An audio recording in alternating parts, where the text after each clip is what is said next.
All right, so let's go ahead and take a look at this section about like what is a logarithm. And so, in the end, the one thing that I want to make sure that we do with logarithms in general is that we really show you guys like why we're doing it.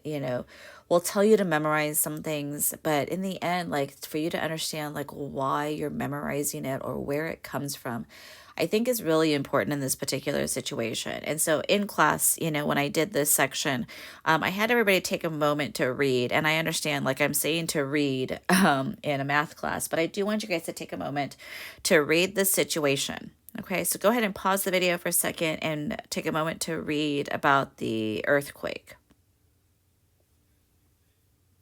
Okay, so now, when it comes to this situation, what I'm trying to do is trying to solve the equation 10 to the x is equal to 500. And so what we do is we do what we normally do, which is we just kind of try to guess and check. So we know that 10 to the first power, so when x is equal to 1, 10 to the first power would be 10. When x is equal to 2, I get 100. And when x is equal to 3, I get 1,000.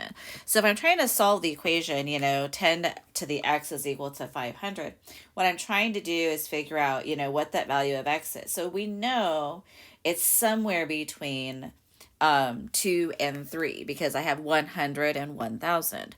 So when I look here, I know that x is between 2 and x is equal to 3. Okay, to get a better approximation, what we would do is we would go ahead and we would graph these in our graphing calculator and figure out where that intersection is. So if I move to my Desmos here, I have, and I guess I can leave them there. But when I graph and I'll zoom out, but when I graph my normal, like, y is equal to 10 to the x, that's what's in red, and my y is equal to 500, it looks like a very sharp, steep curve. So it's really hard for me to get an intersection point unless I go ahead and I keep zooming in here. And when I zoom in, then I can see that there's an intersection between the red and the purple, which is right here at about 2.699. So when x is equal to 2.699, that is when y is equal to approximately 500. So we'll go back. And so 2.x, should not write in a highlighter. X is equal to 2.699. Okay.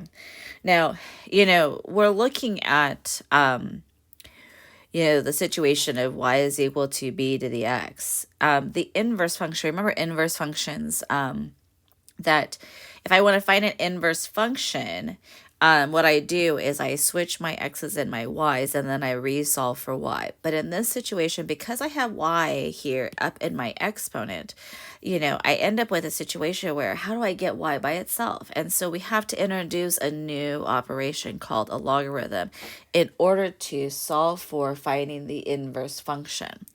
Okay, so what we'll do now is we'll define what a logarithm is. So b has to be bigger than 0. B cannot be equal to 1. And then if I have log base b of x is equal to y, then b to the y is equal to x. Okay. Now, what I'm going to show you guys is that these two functions, this log base b of x is equal to y and b to the y is equal to x, I'm going to show you that they're inverse functions of each other with a situation where my base is 10 for both my logarithm and for my exponent. So I'm going to graph these equations on my graphing calculator. So I have y is equal to 10 to the x log of x and y is equal to x. Now, if I did this in Desmos, and it's here, I'm going to go ahead, I'm going to hide this 500 for a second, and I'm going to go ahead and show my, I'm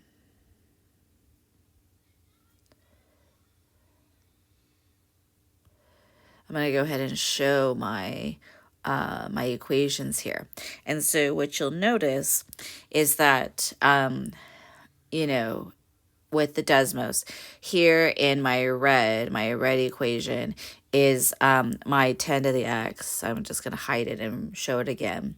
And then my logarithm is my blue equation, here, and then my y equals x equation is in green. And the reason why I'm showing the y equals x equation is because remember from a previous class that two functions are inverses of each other if f of g of x is equal to x. So if f of, again, back to the highlighter, I'm sorry, f of g of x is equal to x, that x represents the line y is equal to x. So if this statement is true, then the two functions are inverses of each other because they're inverses of each other if you have y equals x and they're a reflection of each other across that line. So here, what you notice, we'll go back to Desmos for a second, is that line, this y equals x line here, is my line of reflection between my two functions that are inverses of each other. Okay. So now the question becomes, first, with logarithms. So we talk about a new logarithm called a natural logarithm. It is when the base itself is e. E is like pi, but not really. It is like, it's equal to like 2.71 something, just like pi is 3.14 something. Okay, so it's an irrational number that has no end. And E is in logarithms in general. So we talk about earthquakes, Richter scale, pH. A lot of things in chemistry are based upon logarithms. Population growth, investments, so compound interest is based upon a logarithm. And so you have some logarithms where it's just like log base, of something. And then you have other logarithms where the base is e. So in any event, in both of these situations, what you have is just new operations. So just like we have addition, subtraction, multiplication, and division, we have a new operation called a logarithm. So the property is if I have b to the x, then it's equal to y. So anytime I have this logarithm situation, I can change it to an exponent. Y, so this y value is called the argument, b is the base, and x is the exponent. So I originally defined this, what above here is saying that b has to be bigger than 0 and cannot be equal to 1. So the question is why can't b be equal to 0, right? So b cannot be equal to 0 because if I had log base 0 of y is equal to x, then that would mean 0 to the x is equal to y. Now, these two functions are inverses of each other, which means that there has to be a unique value for x. So in this case, I could have x be any value I really wanted, right? So I could have had x be 1.21, -1, -4, and all of these would give me the same value of y, which in this case would be 0. Because I cannot get one specific value for x, I cannot have my base be equal to 0, because with the logarithm and its inverse, it's what we call 1-to-1. So for every x, there is only one y. So when I look at also the base cannot be equal to 1, if I had log base b of 1, y is equal to x, then 1 to the x is equal to y. Same situation. This y value is always going to be 1 no matter what the value of x is. Because I cannot find one specific value of x, then I cannot solve this equation for a logarithm. And then the same thing goes for, like, what about my base? So if I had like log base -4 of, I don't know, of y is equal to 1/2, for example, then I would, to change this to an exponent, would be -4 to the 1/2 is equal to y. And then I would have a situation where it was imaginary. And so because I have an imaginary situation, I can't have that either. What happens with the argument being negative? So like, let's just say I had log base, I don't know, -8. 2 is equal to x here. So then 2 to the x is equal to -8. There's no value of x that would make this equation true. And so I cannot have x be negative either. Same thing if the argument was 0, that would make log base 2 of 0 is equal to x. So 2 to the x is equal to 0. X can only be 1. Even if I do a negative, that just makes it into a fraction. So I will never get a situation where x could be 0. Okay? So now I'm going to solve for x in these situations. And when I solve for x, what's going to happen is I'm going to come up with some properties. Okay, so if I had log base b of 1 is equal to x, then b to the x is equal to 1. So x is equal to 0, because anything to the 0 power is 1.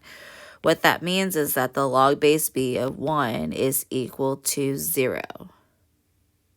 Okay, so it doesn't make any difference what the value of the base is. It will always be 0. That also means that if I have the ln of the ln of 1, got ahead of myself, and that's equal to x, the base of ln is e, so e to the x is equal to 1, so x is 0. So you will see, and you will hear me say, hey, memorize that the ln of 1 is equal to 0, but the reason why is because I can change it to an exponent and get x is equal to 0. So ln of 1 being equal to 0 is something you need to memorize. Also, log base b of 1 is also 0, and that's also something that you will want to memorize. But in theory, you can use the exponent rule to solve that anytime.